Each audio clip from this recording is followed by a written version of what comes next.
Hola. El pasado 10 de febrero del presente mes, la Casa del Mediterráneo de Alicante me invitó a dar una charla sobre democracia antigua con ocasión de la publicación del libro de Hansen, La democracia antigua en la época de Demóstenes, editado por Capitán Swing, que yo mismo he traducido e introducido. Y yo creo que la charla puede ser útil, sobre todo para aquel que tenga un interés en la democracia antigua, pero también en ese diálogo productivo de ida y vuelta que puede establecerse entre aquella democracia y nuestras democracias contemporáneas, ¿no? Entonces, bueno, ahí os lo dejo. Muchas gracias. Y qué mejor que tener con nosotros a Andrés de Francisco, como se ha dicho, traductor de una obra muy recomendable, que es La democracia ateniense en época de Demóstenes, publicada por Capitán Swing, de Mogens Hansen, que casi Andrés, para ir organizándonos como si se tratara de un coloquio donde él, como buen conocedor, como traductor, como profesor de ciencias sociales, muy relacionado con las ciencias políticas, muy implicado desde sus estudios de filosofía, desde sus estudios de ciencias sociales, realmente con la práctica y el pensamiento político contemporáneo, participando también de cómo se produce esa ligazón entre el conocimiento que tenemos del pasado y cómo se lleva a su aplicación en el presente, como el propio Hansen hace también en su obra. Es una obra de gran erudición científica, muy bien calibrada, y la pregunta que, para poder empezar con ello, es ¿qué posición le darías tú precisamente en la trayectoria de los estudios acerca de la democracia ateniense, de la democracia en general, ocuparía esta obra? Bueno, ante todo, muchas gracias por la invitación. Para mí es un placer y un honor también estar aquí en compañía de Juan y tener esta posibilidad de conversar con él y con todos vosotros. Bueno, este es un libro, está considerado como el libro, digamos, más completo, ¿no? A nivel, digamos, descriptivo, ¿no? de lo que era la democracia antigua, sobre todo la democracia en el siglo IV, que es la que él mismo nos hace saber que es la democracia mejor conocida, ¿no? Entonces, bueno, por calificar, o sea, se han escrito grandísimos libros sobre la democracia, entonces que este tenga el honor de ocupar, digamos, esta posición, si queréis, de privilegio, ¿no? Después de todo lo que se ha escrito, venir con este libro y ganarse, ¿no? la fama de ser el libro más completo, pues ya es mucho, ¿no? Vamos a ver, este es un libro de un especialista, ¿no? Yo creo que la academia fabrica fundamentalmente, en el mejor de los casos, fabrica este tipo de trabajos, ¿no? Trabajos de especialista. Aunque no todo el trabajo intelectual es necesariamente un trabajo de especialista. A mí se me ocurre, para compararlo un poco, que pensemos en una figura como Ortega y Gasset, ¿no? Entonces, Ortega y Gasset pues era un pensador que integraba saberes tocaba muchos palos, y jamás habría escrito un libro como este. Los dos son necesarios. Ortega leyó muchos libros de especialistas como el de Hansen y luego a partir de ellos pensó, Hansen es un especialista. Pero claro, hay especialistas y especialistas. Hansen es un súper especialista. Y además yo creo que ha conseguido con este libro digamos, satisfacer o moverse en varios niveles, ¿no? Por un lado, cualquier experto en democracia antigua tiene este libro. En cuanto salió, corrió a comprarlo porque es fundamental para él. Porque además Hansen no pierde de vista a los otros especialistas de la academia, a los otros expertos en democracia antigua, y constantemente, al hilo de su descripción, al hilo de su narración, pues va entrando en debates sobre cuestiones controvertidas, cuestiones que todavía están abiertas, pero a la vez que mira constantemente a la academia a sus colegas, a los otros expertos, yo creo que también está mirando al gran público, ¿no? Y entonces ha conseguido una cosa que no es tan fácil, y es que este sea un libro que también sirva para todo aquel que de verdad pueda estar interesado en qué era aquello de la democracia antigua, y que pueda hacerlo en un nivel de profundidad muy grande. De tal manera que cuando tú te terminas este libro y lo has trabajado, puedes estar seguro de que sabes qué era aquello, ¿no? Y aquello era una cosa fascinante, muy compleja, muy conocida en el ámbito académico, pero muy desconocida y muy olvidada por el mundo contemporáneo, ¿no? Entonces yo creo que aquí hay un desequilibrio que convendría solucionar, ¿no? Creo que la democracia antigua, a nosotros como ciudadanos del siglo XXI, no como académicos, con los académicos no tienen problema, conocen el Hansen perfectamente, ¿no? Pero a nosotros como ciudadanos, aquel sistema, aquel régimen político muy complejo, problemático en muchas cosas, fascinante en tantas, tiene mucho que decirnos, ¿no? Y a lo mejor pues esta es una buena ocasión para preguntarnos, ¿no? Bueno, ¿qué podemos aprender de aquella democracia? Vamos a ir entrando un poco en los detalles poco a poco, ¿no? Al hilo de la conversación sobre cuál era la esencia, las características fundamentales de aquella democracia, para a partir de ahí ir viendo un poco en qué sentido nos puede estar interpelando a nosotros contemporáneos, ¿no? Y cómo podemos mirarla desde nuestra propia contemporaneidad, ¿no? Pero antes, si me permites, porque es una de las cosas, además que ya había hablado con María, que traía algunas fotografías, porque para que el público entienda en qué sentido la democracia antigua, que muchas veces está en boca de mucha gente, pero yo considero que está muy olvidada, ¿no? Hay una forma muy plástica desde mi punto de vista de entenderla, y es analizando las rutas turísticas. Cuando uno va de turista a Atenas, ¿qué va a ver? ¿Qué va a ver fundamentalmente? La Acrópolis, efectivamente. Y ya y se dan por satisfechos. Se vuelven al autocar o al hotel y punto, ¿no? Y esto me llama la atención. Yo he estado varias veces y recientemente he estado con mi mujer, nos hicimos un viaje muy bonito por Grecia, muy goetiano, ¿no? Muy de exploración, ¿no? De encuentro con uno mismo en la cultura antigua, ¿no? Y claro, llama la atención que, claro, tú vas a la Acrópolis y obviamente no puedes dejar, si vas a Atenas, de ver la Acrópolis. ¿Cómo te vas a ir sin ver aquella maravilla que es el Partenón, ¿no? Con esa belleza dórica tan impresionante? Pero claro, te sorprende que la gente no busque la Eclesia o que prácticamente no vaya al Ágora.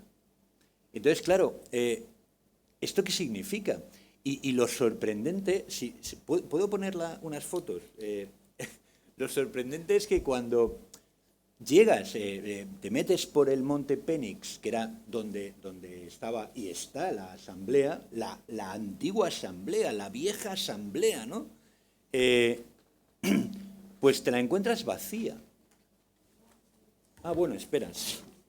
Sí. Lo identificamos como la Acrópolis. Estas son fotos que he tirado yo, ¿vale? Entonces, ¿alguien sabe desde dónde está tirada esta foto?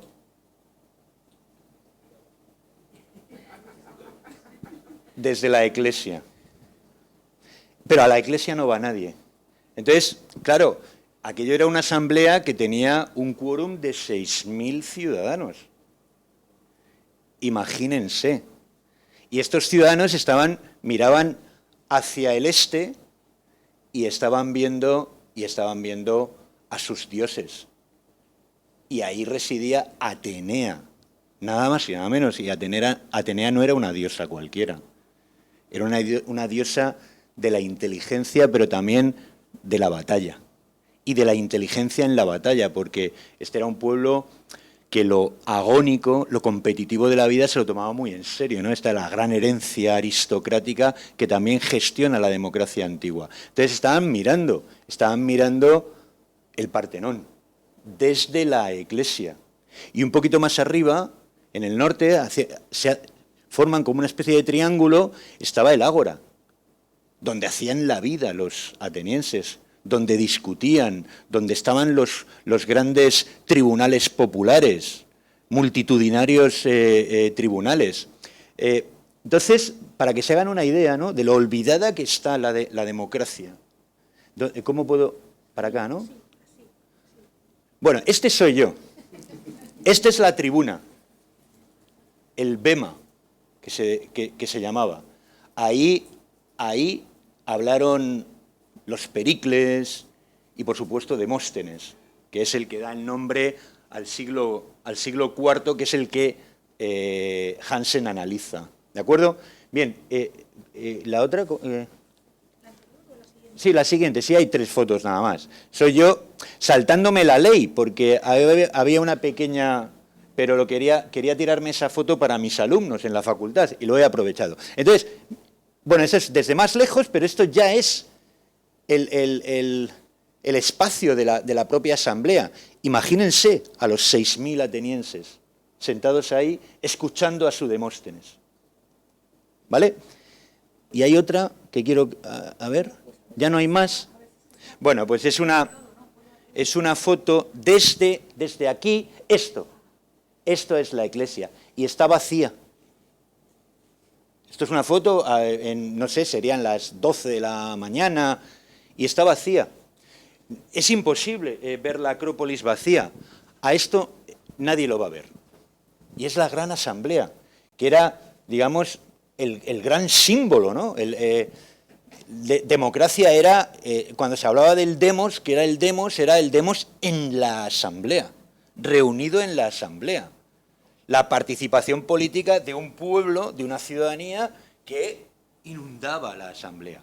Aunque no era solo la asamblea, pero llama la atención, ¿no?, hasta qué punto la democracia antigua está olvidada, que lo más importante de aquella democracia está fuera completamente de las rutas turísticas y nadie va a verlo.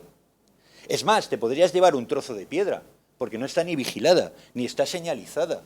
No hay paneles informativos. Y esto tiene una historia increíble.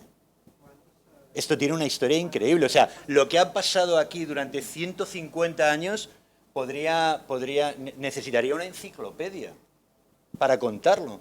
La cantidad de discursos que se han pronunciado aquí, la cantidad de debates que ha habido. Imagínense un pueblo pues que levantaba la mano, hacía bromas. Ese mismo pueblo luego a lo mejor se iba al teatro y veía una obra de Sófocles, o una obra de Esquilo, o de Eurípides. O sea, no estamos hablando de un pueblo cualquiera, ¿de acuerdo? Y era un pueblo que además, sobre esto podemos hablar, participaba de formas múltiples en la política, ¿de acuerdo? Entonces, bueno, sirva esto simplemente como una manera, digamos, plástica de mostrar ese triste olvido, ¿no? Y además que, claro, cuando tú vas allí, realmente llegas a pensar que los griegos no se merecen esta herencia. Francamente, porque es que no la cuidan.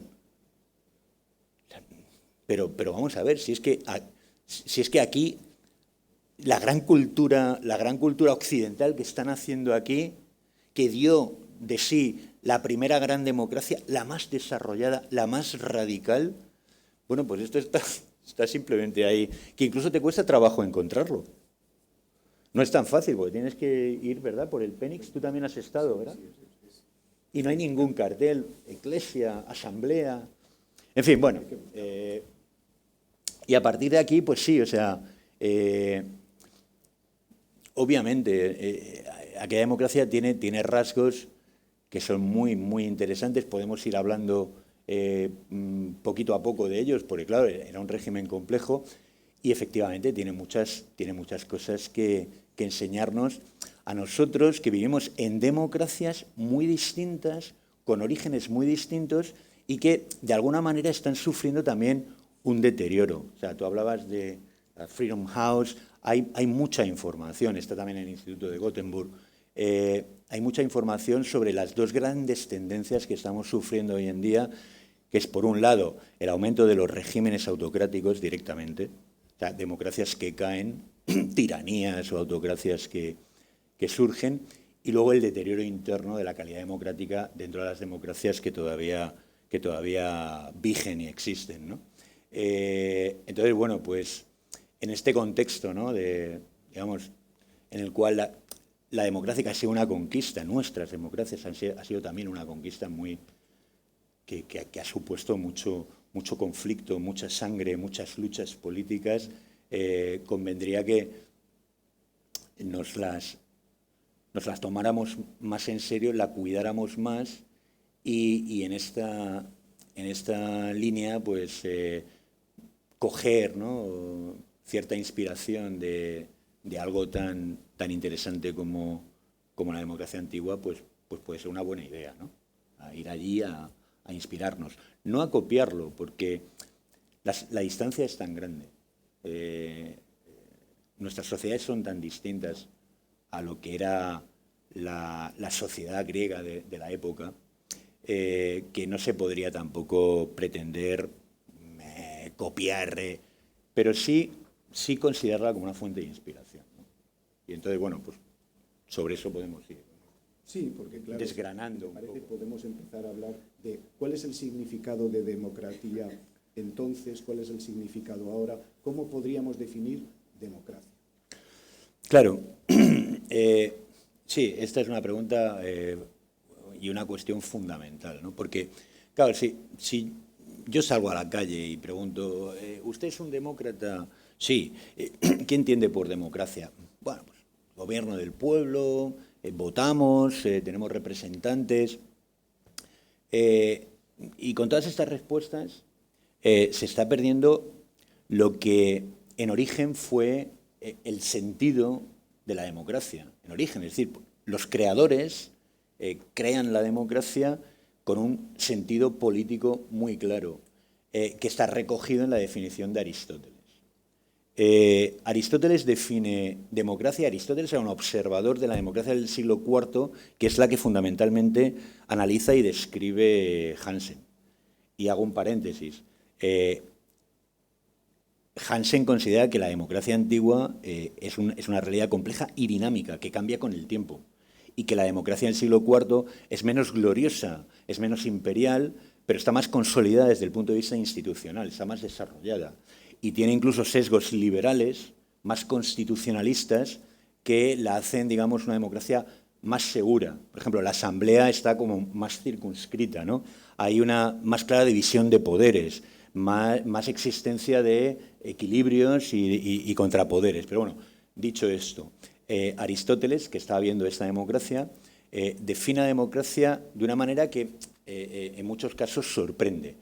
Y dice, la democracia frente a la oligarquía, porque estos son los dos grandes polos, ¿no?, las dos grandes categorías, es un régimen en el que gobiernan los muchos pobres siendo libres, es decir, no esclavos.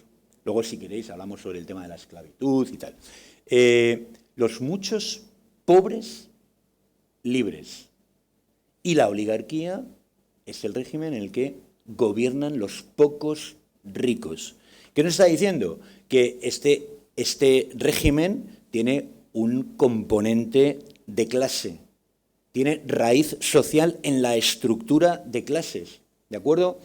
Y que, digamos, para la mentalidad moderna representa, de alguna manera, una rara avis, porque, claro, lo normal a lo largo de la historia es que se haya producido una asociación entre riqueza, es decir, entre poder económico y poder político. Es decir, que los que más tienen, encima, se han hecho normalmente con el control del Estado, y el Estado no es ninguna broma. El Estado moviliza una cantidad de recursos económicos, coercitivos, enorme. Entonces, quien controla eso puede defender políticamente sus intereses. Entonces, la alianza histórica entre los intereses del dinero y los intereses políticos ha sido una alianza muy clara. La democracia rompe, y por primera vez en la historia son los pobres los que gobiernan, los pobres los que están al otro lado de la propiedad, los aporoi, los que no tienen propiedad, los trabajadores, los que viven por sus manos, los que viven de un jornal, se hacen con el control del Estado. Esto es una cosa sorprendente, ¿no? Entonces, desde este punto de vista, luego, si queréis, vemos cómo lograron hacer esto, cómo lograron mantenerlo, qué precio pagaron. Pero la gran pregunta que el descubrimiento del sentido político de la democracia antigua nos hace a nosotros es hasta qué punto nuestras democracias no serán oligarquías encubiertas, hasta qué punto en nuestros sistemas los intereses del dinero, que están muy organizados y muy concentrados, no estarán sobrerepresentados en el sistema político, en el sistema representativo. Esta es la gran pregunta, o una de las grandes preguntas, que yo creo que nosotros nos tenemos que hacer. ¿Esto realmente es una democracia en el sentido político fuerte del término? ¿O son oligarquías disfrazadas?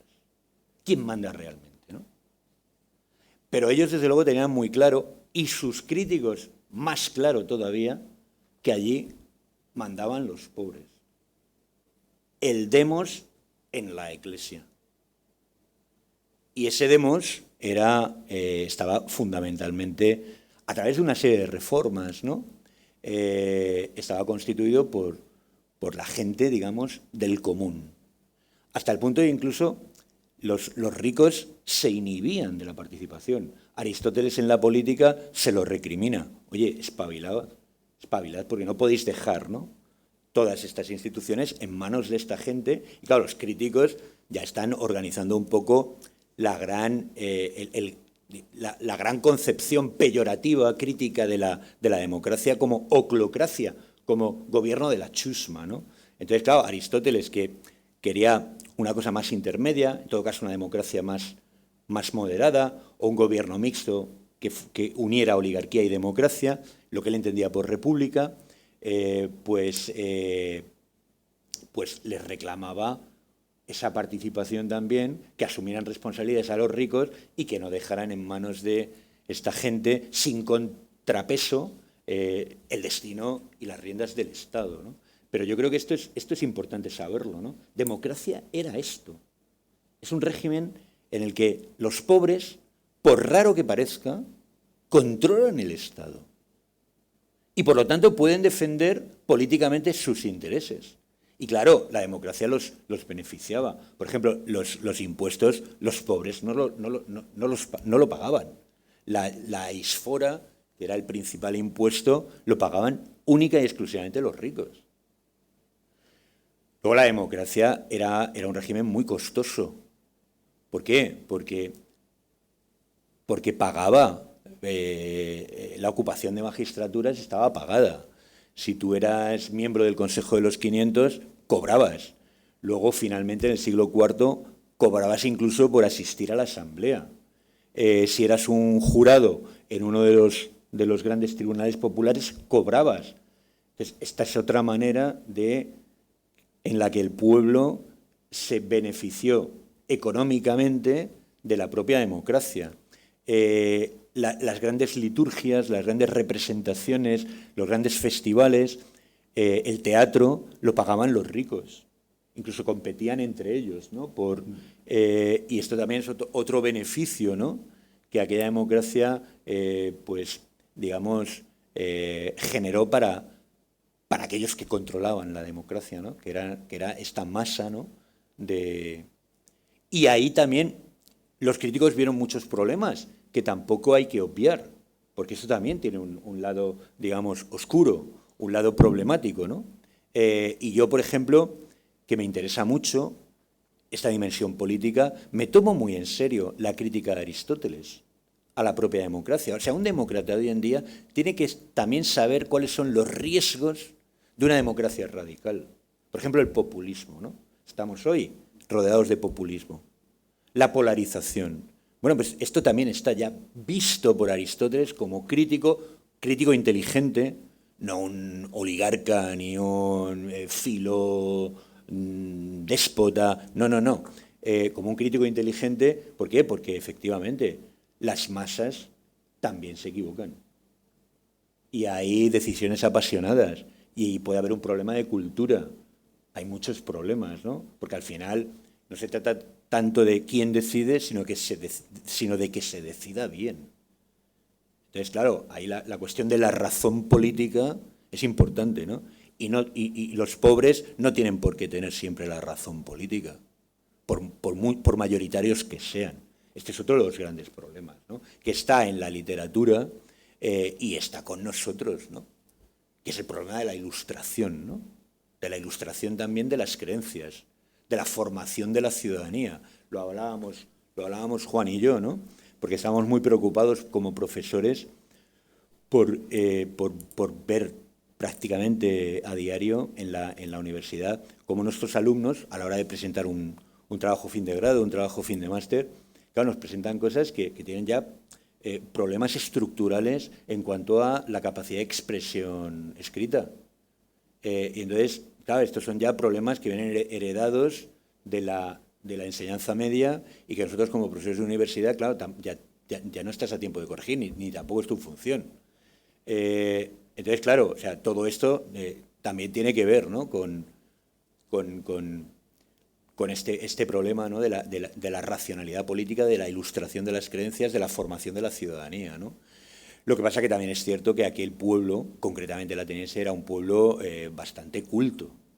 O sea, Sófocles era un demócrata, Esquilo era un demócrata, Eurípides era un demócrata, Aristófanes también criticaba la democracia, pero también desde la democracia.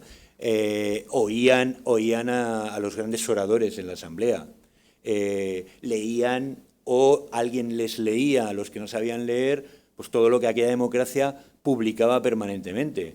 Porque, claro, el principio de publicidad era fundamental. Todo se hacía no a puerta cerrada, sino con las puertas abiertas. Cualquiera podía, si no asistías a la asamblea, a lo mejor te podías incluso acercar. La bulé estaba abierta, el ciudadano podía ver perfectamente por dónde iban las deliberaciones, ¿no? de sus magistrados, de los colegios de magistrados, porque, claro, de los comités de magistrados. Entonces, claro, era un pueblo, digamos, muy politizado, pero también muy informado, ¿no? Otra de las grandes preguntas que nos puede hacer, ¿hasta qué punto, ¿no? No somos víctimas de una manipulación sistemática a la que no podemos contrarrestar porque nos faltan herramientas. Hablo de la ciudadanía moderna. Hasta qué punto la opinión pública también está totalmente sesgada y ha caído en manos de las garras de los grandes partidos que generan clientelas, las cooptan y entonces al final pues se convierten en correas de transmisión de lo que quiere el ejecutivo de turno o el partido de turno. En fin, tenemos muchas cosas que aprender pero cuidado, porque aquella democracia no era ni mucho menos perfecta. Y también podríamos nosotros darles algunas lecciones a la democracia antigua, por decirlo pronto y mal. La Declaración de Derechos del Hombre y del Ciudadano es una gran conquista de la modernidad. Ellos no tenían una noción clara de derechos fundamentales. Entonces, claro, yo me proyecto sobre los dicasteria, sobre aquellos tribunales populares. Imagínense ustedes, ¿no? Pónganse en la piel de Sócrates cuando es juzgado. Ahí no había un cuerpo de ley procedimentalizado, había mucha arbitrariedad en la asignación, en la administración de justicia. Uno estaba en manos de tribunales que podían, en fin, yo creo que hay muchas más garantías, ¿no?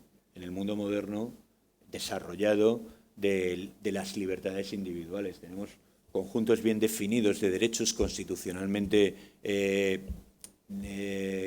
defendidos y establecidos que de alguna manera protegen al individuo, ¿no? Frente a posibles arbitrariedades también de sus tribunales, ¿no? yo creo que el ateniense no estaba tan protegido ante aquellos dicasteria. Esta es mi opinión, ¿no? Otra cosa que también podíamos nosotros, digamos, echarles en cara o decir, mirad, no está tan mal esto, es que ellos no consiguieron desarrollar un sistema público de salud o un sistema público de enseñanza. La enseñanza estaba completamente privatizada. Por lo tanto, los pobres no accedían al liceo o a la academia, ni podían pagar a los sofistas en el ágora. Nosotros tenemos sistemas públicos de salud y tenemos sistemas públicos de enseñanza. Estos son grandes conquistas democráticas. Por lo tanto, es posible un diálogo, ¿no?, de ida y vuelta entre aquello y esto. ¿Qué tenemos que aprender? Bueno, pues un poco qué era el compromiso político, ¿no?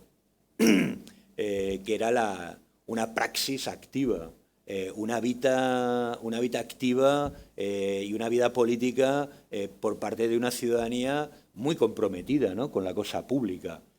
Yo creo que el mundo moderno va por otros derroteros, tiene también sus beneficios, porque bueno, pues vivimos, como decía Tocqueville, nuestros placeres privados, tenemos mucho desarrollo personal, pero creo que como ciudadanías dejamos mucho que desear en muchos sentidos. Somos muy pasivos, ahí nos las den todas, al final caemos en la desafección política, en el cinismo político, y dejamos de cumplir funciones que nos beneficiarían a todos, como son funciones de control, ¿no?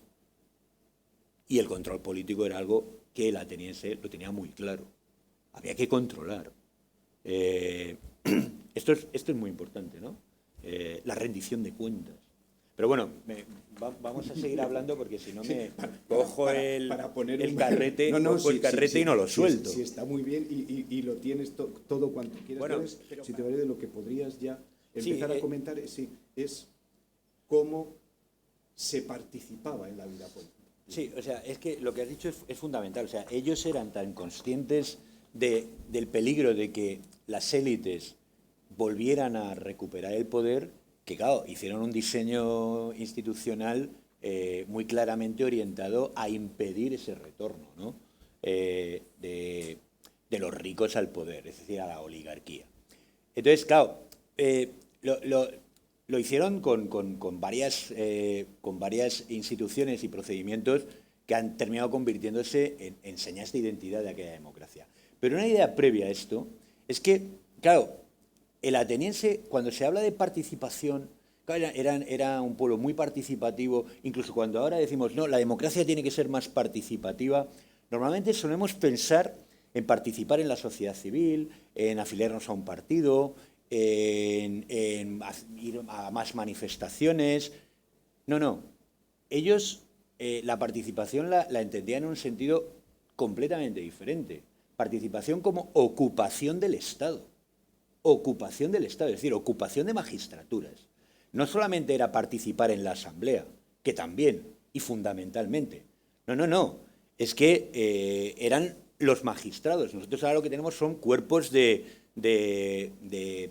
digamos, funcionarios profesionales que constituyen nuestras burocracias, pero ellos no tenían una burocracia. Entonces ellos directamente, por eso era democracia directa, no solo porque no tenían representantes y efectivamente la asamblea tomaba decisiones directamente, sino porque directamente, sin la mediación de burocracias profesionalizadas, ellos se hacían cargo de su propio Estado. ¿Cómo? Participando en el poder ejecutivo, ocupando las magistraturas. Hansen da un total de 1.200 magistraturas.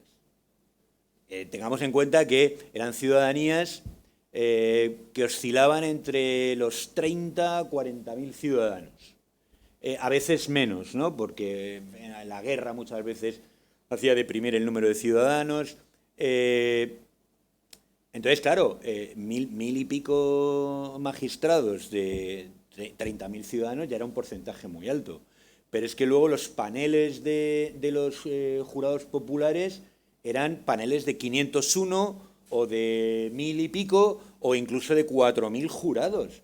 Y estos se reunían prácticamente a diario. Y había que organizar todo eso. Y el ateniense iba. Y muchas veces venía de de zonas muy alejadas del Ática, porque el Ática era una polis, era una ciudad-estado, tenía su parte rural, campesinos que venían, que hacían el viaje, estaba el Pireo, o sea, que era una sociedad compleja, ¿no? Y luego, por supuesto, la asamblea. Entonces, claro, esto no tiene nada que ver con nuestra democracia. Por eso nosotros cuando decimos participar, bueno, participar es alza la voz, sal a la calle, afíliate a algún sindicato, a algún partido y tal, pero no ocupas el Estado. ¿De acuerdo? Ellos ocupaban los tres grandes poderes del Estado: el legislativo, el ejecutivo, las magistraturas y el judicial. Lo ocupaban ellos, directamente. Por esto era democracia directa. Esto obviamente no se puede trasladar al mundo contemporáneo. Dada nuestra complejidad, menos mal que tenemos burocracias. Y encima, en muchos casos, para bien. Yo prefiero que me juzguen jueces profesionales a que me juzgue un tribunal de 500 compatriotas que, bueno, en fin, no sé por dónde me van a salir. Y de hecho, unas veces salían por un lado y otras veces salían por el otro. Tampoco había un cuerpo de derecho como el que luego heredamos de los romanos, porque claro, la codificación del derecho romano es sistemática, ¿no? Y por eso bebemos todavía el derecho romano, ¿no? Entonces, dicho esto, esta idea, ¿no?, de que, y es una de las grandes diferencias, ¿cómo conseguían evitar el gran peligro de retorno de la oligarquía? Había varias cosas fundamentales. Una era el sorteo. Lo sorteaban prácticamente todo, excepto algunas magistraturas de las que eran conscientes de que exigían una pericia, fundamentalmente los generales. En sociedades muy guerreras tienes que ir a la guerra, no va a dirigir tus ejércitos pues alguien que sale por sorteo y que no sabe nada de estrategia, ¿no? Se llamaban estrategoi, ¿no? Los estrategas, ¿no? Y alguna otra magistratura en finanzas. El resto se sorteaban. Y se sorteaban con procedimientos, en muchos casos, muy complejos. Una de las fotos que está recogida en el pequeño museo del Ágora de Atenas es el cleroterion, era la máquina con la cual, en última instancia, después de haber superado un procedimiento previo de selección por sorteo, finalmente se elegían a los jurados con esta maquinita, unas fichitas, luego salían unas bolas y tal. Entonces, claro, esto está fundamentalmente pensado no tanto para la igualdad como para evitar la corrupción, como para evitar que el rico de turno, con su poder económico, llegara y le dijera, Juan, toma, vota a favor mío. Como yo no sabía si iba a salir Juan y era imposible saberlo, no podía intentar corromper a Juan. Y Juan simplemente entraba en un jurado y tomaba la decisión que en conciencia, bueno, era jurado, o sea, tenía que haber hecho el juramento, y este era un pueblo muy religioso también, y tenía mucha fe en la presión que un juramento podía hacer en la conciencia del individuo. O sea, que tampoco es decir que, bueno, era un pueblo caprichoso y tal. Ellos notaban la presión, tenían a Atenea ahí vigilando, ¿no? Tomaban decisiones en conciencia, pero no eran jueces profesionales. No se conocían el cuerpo de la ley como para aplicarla según derecho, etcétera, etcétera, ¿no? Entonces, el sorteo era fundamental. Esto prácticamente ha desaparecido de nuestra cultura política y ha desaparecido definitivamente. Se mantuvo el sorteo en el desarrollo político de Occidente prácticamente hasta el siglo XVIII. En muchas ciudades italianas se mantenía, se sorteaban muchas cosas, pero luego definitivamente se pierde. Y nosotros lo hemos sustituido por el principio de elección. Nada que ver. Pero la cuestión que planteaba Juan, ¿cómo se defendían del retorno de la oligarquía? Impidiendo que hubiera elección. Porque la elección ellos entendían con buen criterio que es la puerta que se abre. ¿Para qué? Para que aquellos que tienen más cultura, para que aquellos que se pueden profesionalizar en la política, porque no tienen que trabajar todos los días, pues al final se lleven el gato al agua y terminas votándolos. Y entonces, ¿qué? Si permites que se abra esta puerta, en poco tiempo se forma una élite profesionalizada de políticos a los que votas siempre, porque la alternativa es, digamos, casi que absurda, ¿no? Entonces, para evitar esto, pues no hay elección, solamente elegimos a aquellos que, de quienes depende directamente nuestra vida en la guerra, ¿no? Y pocas cosas más. El resto, pues eran sorteados. Esto tenía implicaciones. Evitaba la oligarquía, pero también estaba pagando un precio. Y Hansen lo señala muy bien, el amateurismo. Es decir, eran amateurs. Bueno, ahí lo dejo. Ahí lo dejo. Y un amateur, y tampoco es que no hubiera políticos profesionales. Hansen también lo deja muy claro. Al final, en esta eclesia multitudinaria, ¿quién hablaba? Pues terminaba hablando pues, los oradores que mejor dominaban la palabra, que más formación tenían, muchos de ellos de origen aristocrático, y entonces había una asimetría. Esto no quiere decir que el pueblo no tuviera un control, claro que tenía un control, pero había una diferenciación entre una ciudadanía más pasiva y otros más activos, que eran los rhétores, los políticos más o menos profesionalizados, ¿no? Pero bueno, el amateurismo, o sea, la falta de profesionalidad, era uno de los precios que aquella democracia pagó, y pagó conscientemente. ¿Por qué? Por evitar que nuevamente unas minorías económicamente poderosas, los possidenti, controlaran el Estado. Preferían, bueno, dejarlo en manos de ellos mismos, y se valían también de algunos secretarios, muchos de ellos esclavos, para que les asistieran en la toma de decisiones, ¿no? Esto es muy bonito y merece una reflexión en profundidad, ¿no? Otro de los mecanismos institucionales, aparte del sorteo, y que es muy importante desde mi punto de vista, y este sí se puede recuperar, es la rotación. La rotación.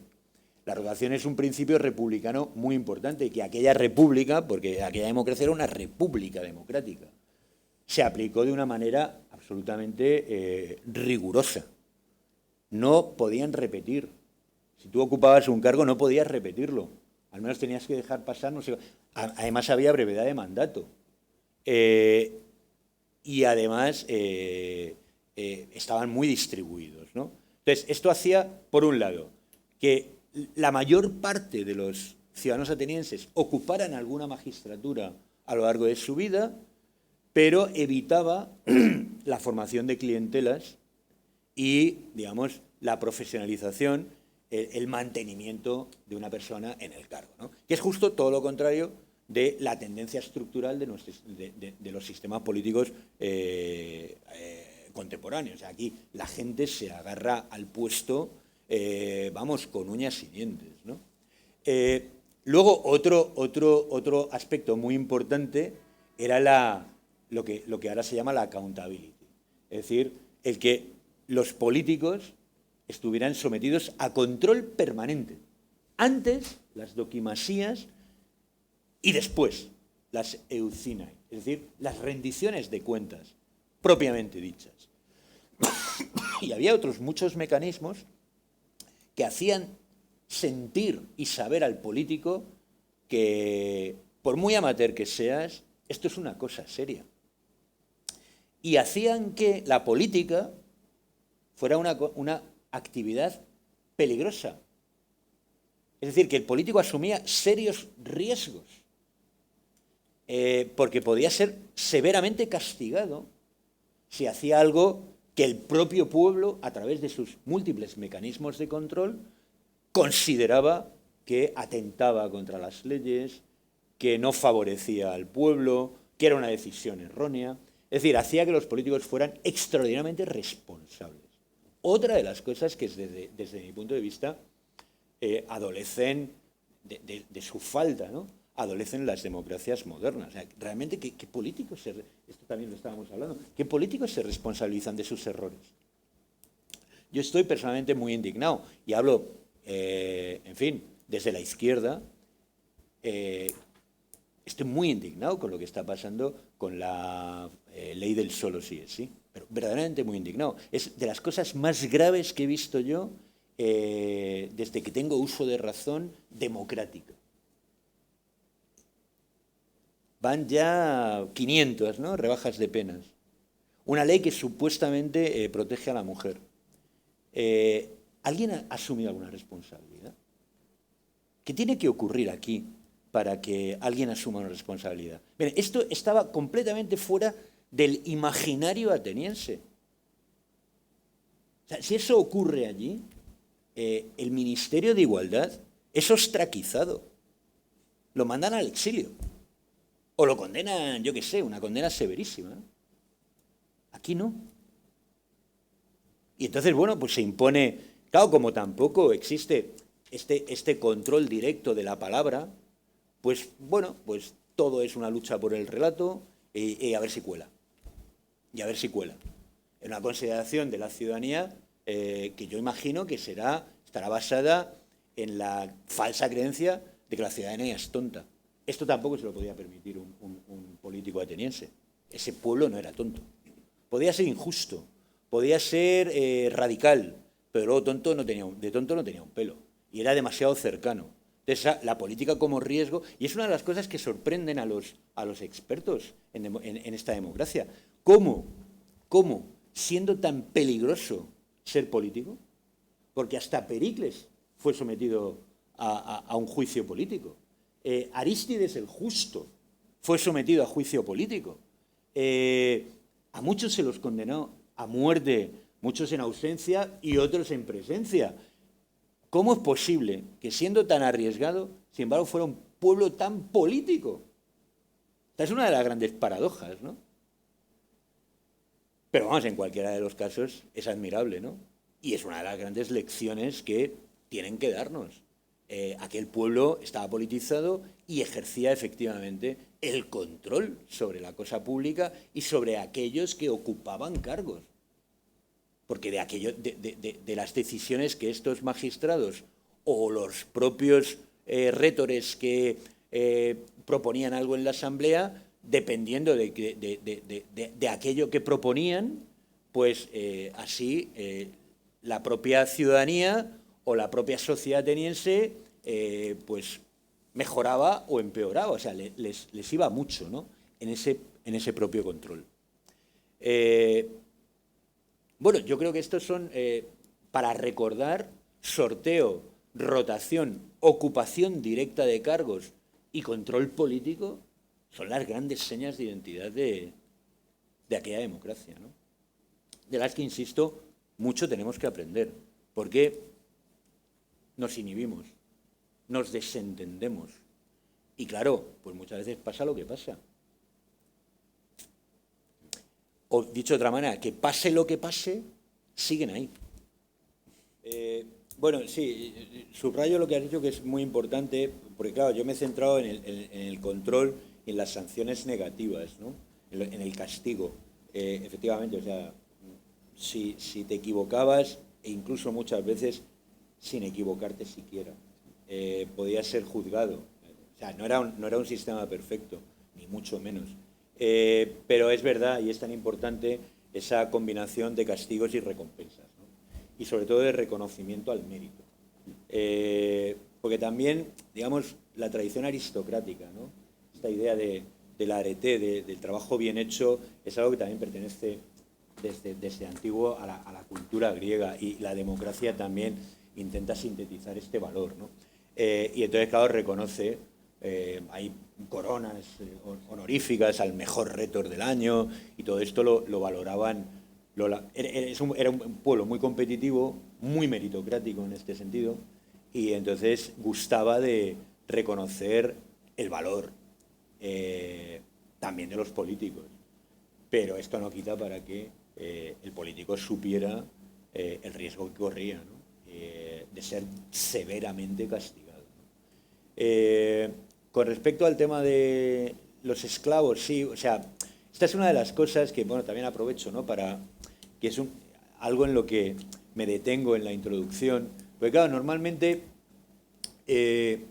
cuando tú hablas así, un poco en conversaciones informales, ¿no? La democracia, bueno, sí, estaba muy bien, pero siempre viene un pero, ¿no? Y hay dos grandes peros. Y es que, bueno, el primer pero es que había esclavos. Y el segundo pero es que las mujeres pues también estaban excluidas. Son dos grandes peros, obviamente. Y en el mundo moderno no es que no haya esclavos, algunos hay, pero está claro que nosotros no podemos ir a un mercado de esclavos y comprarnos unos esclavos. O sea, esto, insisto, el principio del derecho humano fundamental es un principio de la modernidad que está bastante... Esto no quiere decir que no haya mercados negros de esclavos o que haya situaciones de semiesclavitud, ¿no? Hay trata, por ejemplo, ¿no? Y hay mujeres que están semiesclavizadas y prostituidas y tal. Todo esto existe, pero no existe con la legitimidad jurídico-constitucional, como sí ocurría en el mundo antiguo, ¿no? O sea, esto es verdad. Pero lo que yo digo es que achacarle al mundo, a la democracia antigua, este problema, yo creo que es perder de vista la significación de aquella democracia. ¿Por qué? Porque todo el mundo antiguo era esclavista. Lo eran las tiranías, lo eran las monarquías, lo eran las oligarquías, lo eran las democracias. Entonces, si aplicamos un principio, digamos, metodológico del ceteris paribus, es decir, dejando todo lo demás igual, pues entonces la especificidad de la democracia antigua no es que tuviera esclavos, pues lo tenían todos, sino que supuso como avance político. Y el avance político es que incluyó en la praxis, en la ciudadanía activa, a los que tradicionalmente estaban excluidos. Por eso Aristóteles dice, los pobres libres, porque evidentemente los esclavos están fuera, como lo estaban en las oligarquías. Pero la democracia representa un avance frente a las oligarquías, no frente al modo de producción esclavista, porque todos eran esclavistas, ¿vale? Dicho esto, la democracia, al menos a la luz de los propios críticos, muy claramente Platón, pues debió de dar mucha libertad real, incluso a los esclavos, porque Platón se queja, joder, es que aquí todo el mundo hace lo que quiere, los esclavos, hasta los animales, llega a decir, van por donde quieren. Por tanto, y es verdad, y Hansen da muchísimos datos, había esclavos ricos, había esclavos y esclavos, había esclavos que por su formación cultural pues oficiaban de secretarios, había esclavos domésticos, luego estaban los esclavos de las minas, o sea que esto de la esclavitud, pero bueno, en cualquiera de los casos es errar el tiro si rápidamente nos quitamos aquella democracia del plumazo de decir, sí, pero tenía esclavos. No, bueno, esto, vale, es verdad, pero tenían todos. Otra gran cuestión es si la esclavitud, desde el punto de vista económico, era una condición necesaria para la liberación, para la política de los pobres, es decir, de los que vivían de su trabajo. ¿De acuerdo? Y yo ahí tengo muchas dudas y el debate está abierto. Yo creo que relativamente, y que en última instancia gran parte del trabajo productivo podría haber sido sustituido por el de metecos, es decir, por los de residentes no ciudadanos, y yo creo que se podría haber mantenido un régimen no dependiente económicamente de la esclavitud. Esta es mi opinión, hay datos, hay un debate, y desde luego desde el punto de vista económico Hansen llega a decir, y yo creo que tiene razón, que incluso fue mucho más importante la mujer como sometida para la liberación, para la política de los varones adultos ciudadanos. ¿Por qué? Porque el oikos, porque la casa en la Grecia antigua no era una unidad meramente reproductiva como son las familias actuales.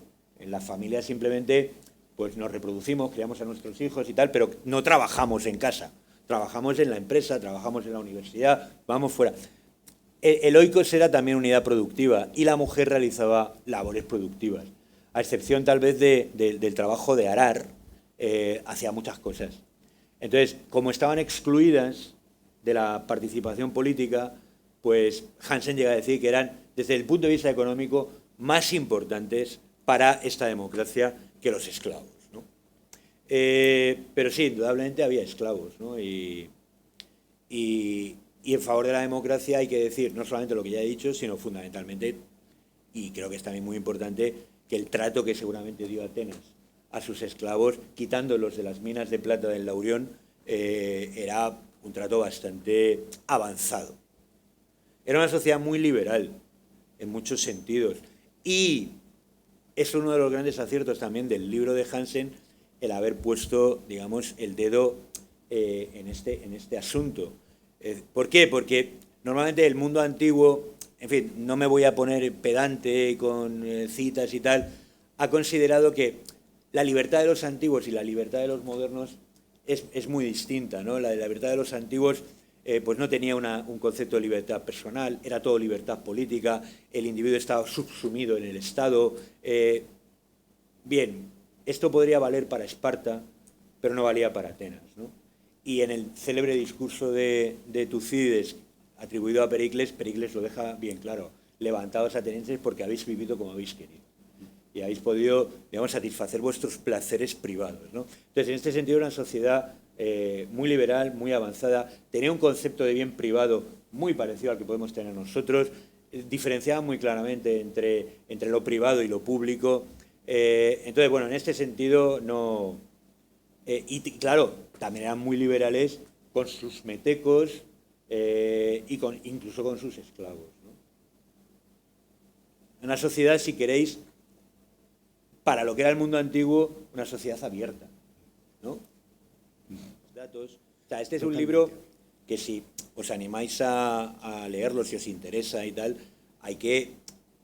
O sea, es asequible, pero tiene tanta información, ¿verdad?, que no es para leértelo de un tirón, ¿no? Es decir, bueno, a ver, ¿cómo funcionaba la asamblea? Pues me voy a leer el capítulo de la asamblea, ¿no? O cómo funcionaba el areópago, o cómo funcionaban los jurados, cómo se elegían, qué procedimientos seguían.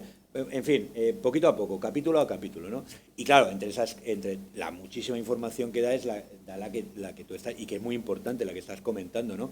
Pues claro, efectivamente, a diferencia de otros regímenes políticos, las oligarquías, por ejemplo, pues claro, permitir la participación remunerada de tantísima gente, pues significaba la movilización de una cantidad de recursos, es decir, que hacía el régimen caro, era caro.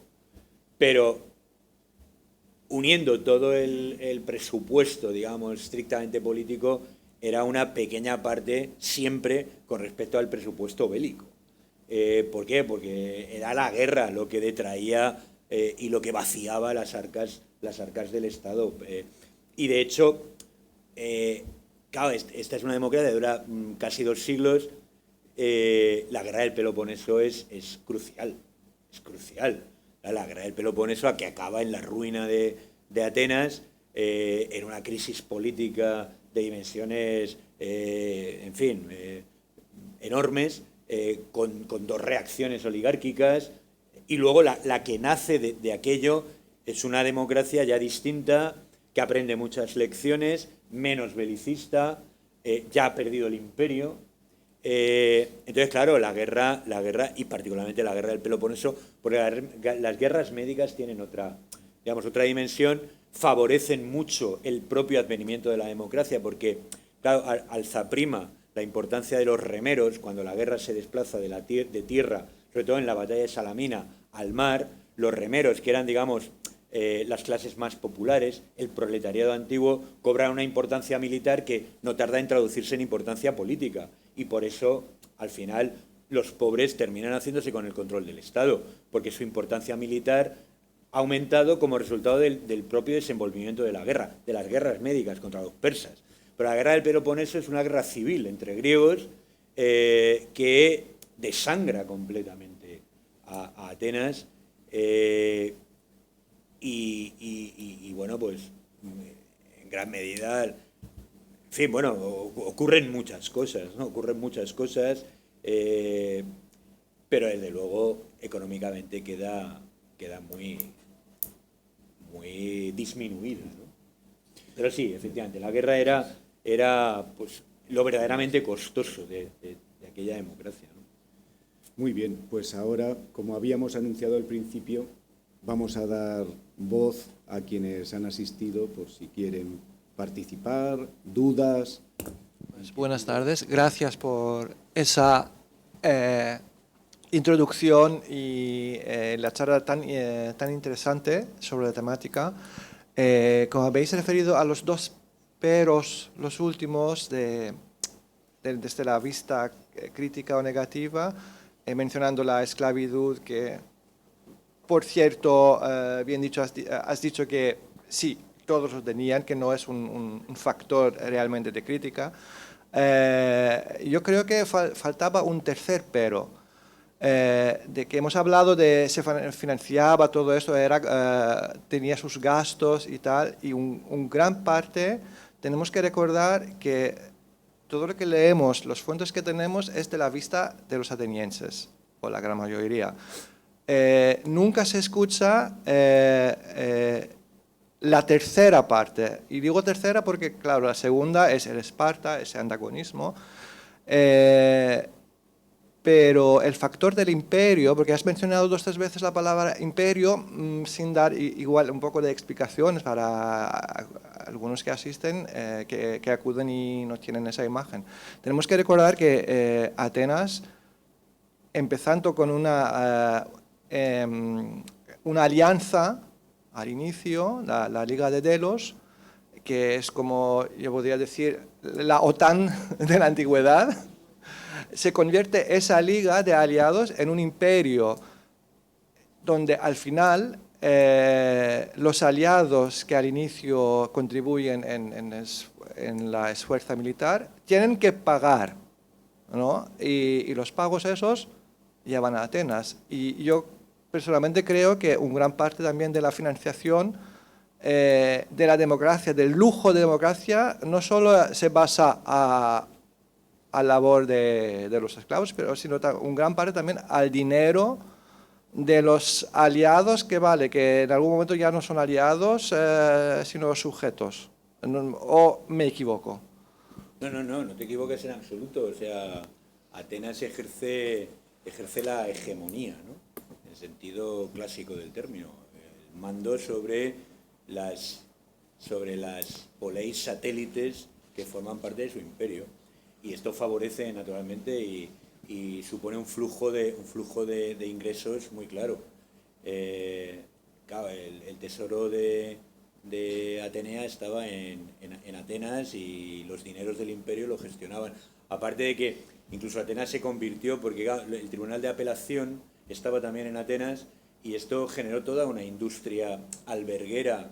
Pero claro, si tú necesitabas apelar y venías de cualquiera de las ciudades satélite del imperio, pues tenías que ir a Atenas. Entonces, todo esto dinamizó, ¿no?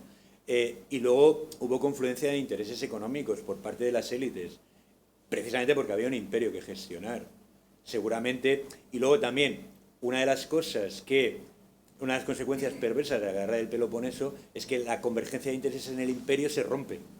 Entonces hay clases, por ejemplo los campesinos, pues que, claro, como la guerra es cara, y aumentan la necesidad de pagar impuestos, se produce una alianza oligárquica que luego degenera en las 2 grandes reacciones entre parte del campesinado y la aristocracia, ¿no?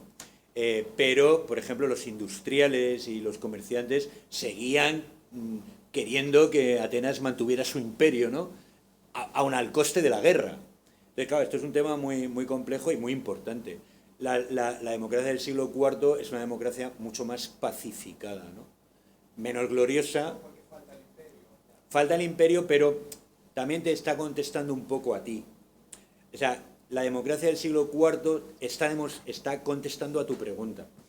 El imperio es verdad, cumplió su función, generó muchas distorsiones, creó alianzas imperialistas, escindió en la guerra civil que se avecinaba como resultado de el propio desenvolvimiento de la guerra y la decadencia de Atenas, ¿no? La pérdida, la derrota en la guerra.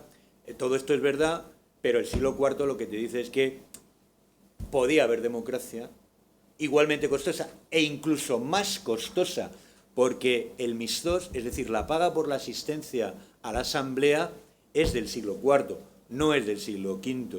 O sea, es una democracia más costosa y no es imperialista. ¿Entiendes en qué medida el siglo IV te contesta? Te contesta en el sentido de que en tu pregunta, o yo he creído entender que considerabas que gran parte de ese presupuesto político y esa grandeza económica se debía a los recursos que generaba el imperio. pues por eso te digo que el siglo IV te contesta en el sentido de que la democracia era posible, incluso más profundizada, incluso más costosa políticamente, porque fue en el siglo IV cuando se pagó la asistencia a la Asamblea, es decir, donde esos 6.000 ciudadanos cobraban por asistir, y sin embargo no había imperio. Por lo tanto, el imperio yo creo que generó más distorsiones que facilitó desarrollos democráticos. Sí. Hola, buenas tardes. En primer lugar, yo quiero expresar mi agradecimiento por vuestro diálogo y la consiguiente transmisión de conocimiento que nos habéis prestado esta tarde. En segundo lugar, el planteamiento que voy a hacer o la reflexión que voy a hacer, pido de antemano disculpas ante los dislates que pueda cometer en mi pregunta o en mi planteamiento, porque hablo desde la afición. No sé si pensáis que uno de los primeros detractores de la democracia ateniense es Platón, en cuanto que ve que la manipulación de la asamblea a través de, y eso entraña el desarrollo de la sofística, por ejemplo, es decir, personas muy preparadas, intelectualmente muy preparadas para manipular las masas, y eso es una de las primeras, digamos, inconvenientes que se ven en la democracia ateniense. Y en segundo lugar, igualmente Platón le lleva en la República plantear que lo mejor es el gobierno de los sabios, porque precisamente, quizás porque nunca pudo perdonar la muerte de Sócrates, esa manipulación que se lleva a cabo de la asamblea le lleva a cometer dislates o errores que los sabios probablemente no hubieran podido cometer. Ese es un planteamiento que hago, y ¿qué opináis al respecto? Sí, no, bueno, ¿quieres? No, de dislate nada, o sea, das en el clavo. Esto es así. La democracia tiene críticos, y tiene críticos muy poderosos, intelectualmente poderosos, ¿no? Digamos que hay consenso hoy en día respecto de que las críticas eran pertinentes y a la vez eran injustas. Porque cuando verdaderamente se violó la ley en Grecia fue durante las dos grandes reacciones oligárquicas. Esta es una democracia que, pese a la crítica de Platón, pese a la crítica de Sócrates y sobre todo pese a la crítica de Aristóteles, respetó la ley posiblemente mejor que cualquier otro régimen político. Aristóteles, que bebe de esa crítica platónica, lo tiene muy claro. La democracia gobierna el decreto y no la ley, dice, porque el pueblo se ha hecho monarcos, es decir, se ha hecho un déspota, ¿no? Y esta es una idea que luego llega pues, a Tocqueville cuando habla de la democracia como tiranía de las mayorías, ¿no? O sea, todo esto es un cuerpo, digamos, de crítica importante y que, digamos, designa un peligro latente, real, de la democracia, pero que a la vez es injusto con aquella democracia porque, insisto, aquella democracia respetó la ley más de lo que lo respetó cualquier otro régimen, y particularmente los dos grandes golpes contra la democracia, donde rodaron las cabezas, donde se suspendieron garantías, donde el grafe paranomon, que era uno de los grandes mecanismos de control, se suspende, donde se hacen juicios sumarísimos, y la restitución de la democracia fue la restitución también de la ley y de la legalidad. Pero es verdad que, claro, yo recuerdo sobre todo el Sócrates que pinta Platón en el Gorgias, ¿no? Que es para mí el gran diálogo de crítica súper inteligente, ¿no? a la democracia, cuando Sócrates dice, bueno, yo con la multitud ni siquiera hablo, ¿no? Porque claro, hay una tensión, ¿no? Digamos, entre las élites ilustradas, la sofística ahí, aunque bueno, la relación de la sofística con la democracia es más complicada, pero claro, es esa tensión, ¿no? de los iluminados, ¿no? La ilustración, digamos, siempre como movimiento ha desconfiado de las masas, ¿no? Ha tenido un componente elitista, y el gran reto, si tú te tomas en serio esta crítica, ¿no? De que bueno, las masas son incultas, las masas no tienen la finura intelectual que tenemos los listos, las minorías, ¿no? Si te tomas en serio esa crítica, es una crítica para tomarse en serio, la única solución es la que ya dijo en su momento Thomas Jefferson. Si la ciudadanía padece falta de ilustración, lo que hay que hacer es ilustrarla. Debe apostar en educación, no apartarla de la decisión política.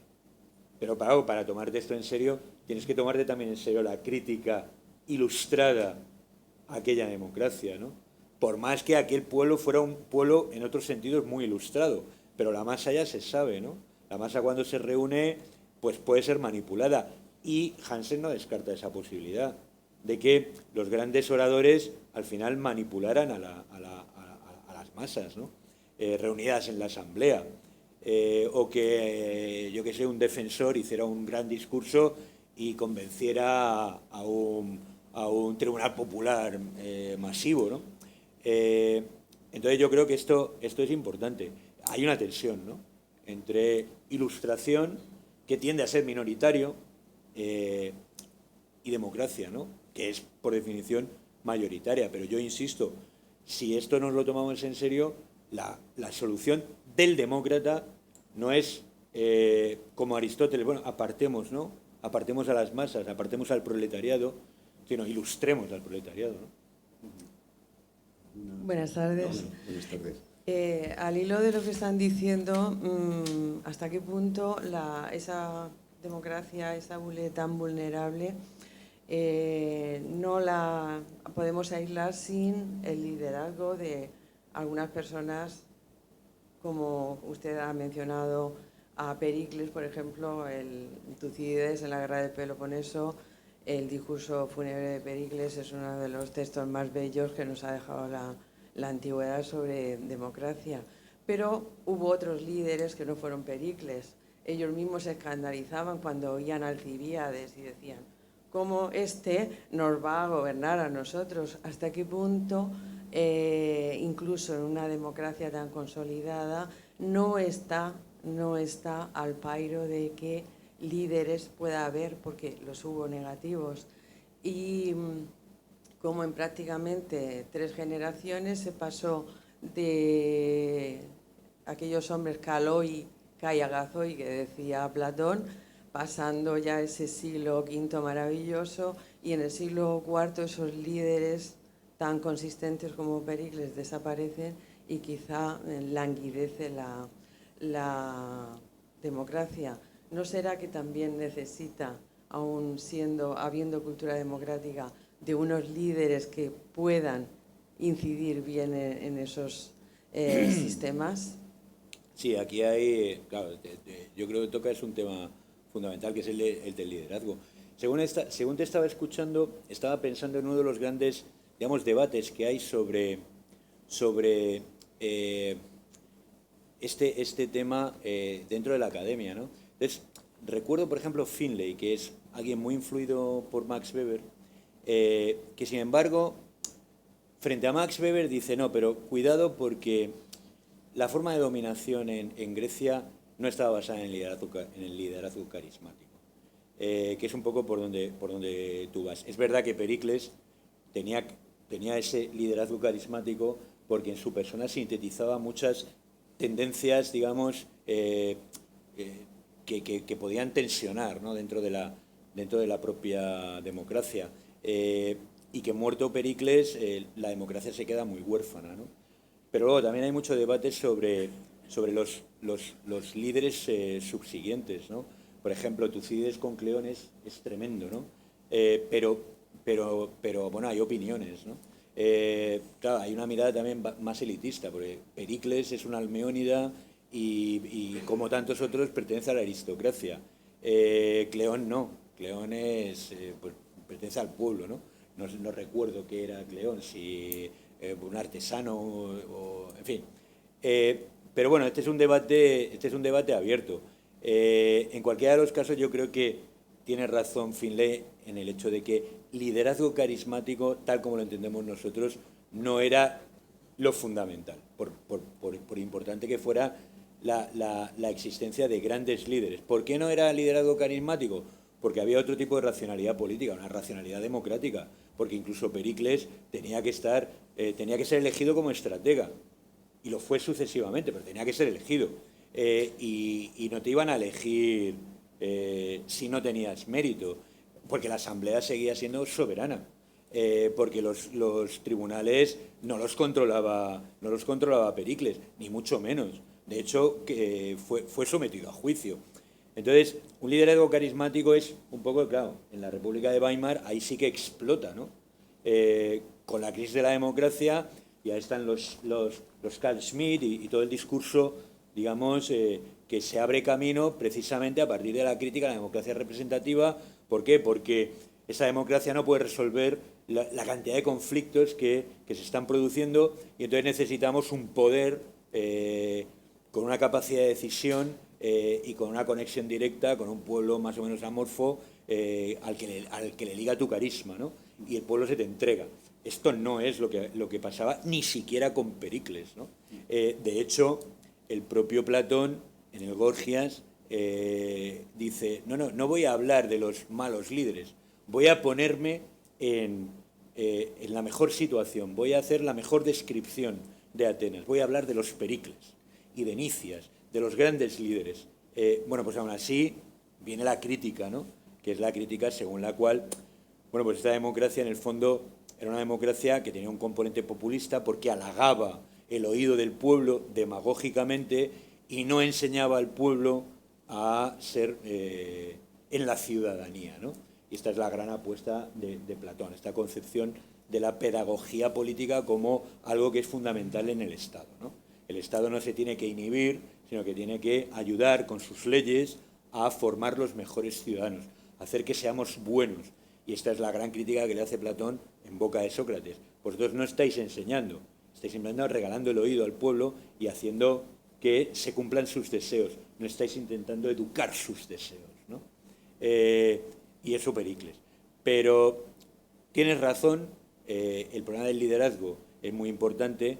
La falta de Pericles se nota, los Cleón y compañía pueden ser vistos desde distintas perspectivas, aun asumiendo que frente a Pericles pues suponen una decadencia, pero en cualquiera de los casos aquella democracia respondía a una racionalidad política que no se podía reducir a lo que desde Max Weber se conoce como liderazgo carismático. Había muchas más cosas. El liderazgo carismático de los Pericles y de los mejores políticos estaba, digamos, ubicado, controlado, canalizado por una democracia muy compleja donde la soberanía la ejercía en sus distintas manifestaciones un pueblo muy articulado políticamente. Esto sí que es un problema, yo creo, mucho más que de aquella democracia, de nuestras democracias. O sea, el sesgo neocesarista que estamos viendo es muy claro, ¿no? Y cómo se está institucionalizando una prevalencia de los ejecutivos, dentro de los ejecutivos y entre los partidos, de el líder del partido y el líder del partido que se convierte en el jefe del gabinete de ministros, y todo lo demás es una correa de transmisión. Porque los mecanismos de control desde abajo y los contrapoderes pues están, no es que se estén eliminando, ¿no? Pero están siendo atacados, ¿no? Y aquí sí, el problema del liderazgo carismático, aunque yo me plantearía cuánto carisma tiene un Pedro Sánchez, ¿no? Yo creo que no tiene mucho carisma, pero sí es verdad que representa un giro neocesarista en la democracia representativa española, ¿no? Pero no porque sea Pedro Sánchez. El que venga después, pues intentará hacer lo mismo, ¿no? O sea, están fallando estos mecanismos, digamos, de contrapoder. La división de poderes está siendo, en fin, muy tensionada, ¿no? Pero en aquella democracia había demasiada democracia como para que, por muy sobresaliente que fueras, te hicieras con ese control, ¿no? Y con esa capacidad de decisión. Estabas muy sometido a controles, incluso Pericles. Pues muchísimas gracias. Hemos pasado casi 2 horas muy entretenidas hablando de democracia, que es el gran tema de nuestro tiempo. Muchísimas gracias a todos y muchísimas gracias a Casa Mediterránea.